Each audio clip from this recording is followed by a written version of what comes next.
I am 5757. Please introduce yourself.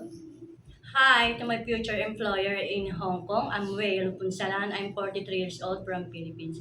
I'm a married but separately in 5 years.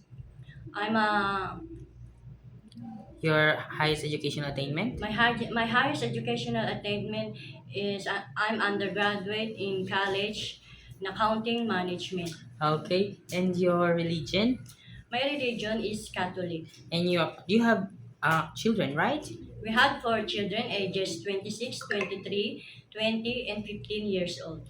Okay. Since I saw that you have experience being a helper in Saudi Arabia, tell me about your experience as a helper in My Saudi. experience in Saudi Arabia for almost 7 years in one employer since June 2018 to June 2025 as a domestic helper in abroad.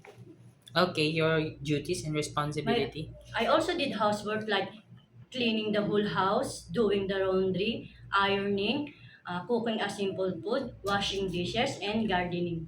And you also taking care of a newborn, right? Yes, Okay, so if you have an idea, how do you prepare a milk for this newborn baby?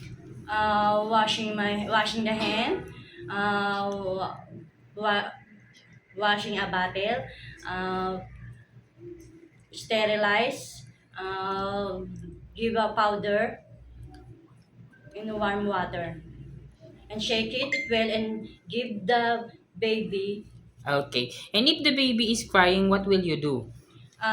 check the temperature, check the tummy, check the diaper. Okay, and if the baby doesn't stop to cry after you check the temperature, you also check the tummy and also change the diaper. Uh, Everything that you have done to the baby to make it stop to cry doesn't work. What will you do? I call my employer and then I tell him the baby not stopped her crying.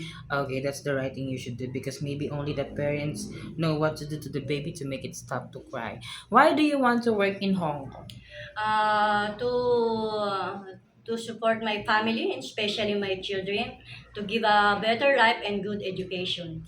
And how long do you want to work in Hong Kong? If said my employer to stay me along, and then I said yes, Okay, so you will stay longer if your employer wants you to stay longer. yes, So it is okay to you to sign another contract if your employer wants you to yes, extend. yes. Okay. Um. Do you have any idea how to prepare Chinese food? I learned a little, but I'm willing to learn to Uh, watch YouTube and okay. recipe book. So you can watch on YouTube and also buy some recipe books so that Yes, you could learn how to prepare Chinese food. yes, And also, if your madam and sir have a time to prepare foods for themselves, you could also help them how do they prepare so that you could learn slowly, right? Okay. It is okay to you to eat the food that the employer provides. yes, It is okay to you to cut your hair into short because I saw that you have a long hair. yes. How about taking care of pets? Yes, I learned taking. I'm experienced in Saudi Arabia for taking pet like a dog. Okay, it is okay to you to taking care of elderly.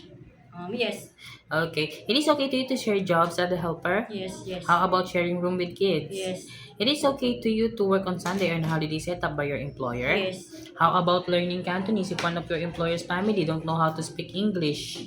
yes. I'm willing to learn. Okay. My last question. What will be your message for your future employer?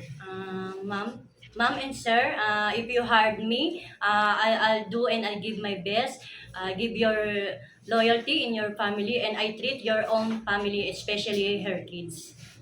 Okay. Thank you very much, Thank, Miss Weilu. Thank thank you. you.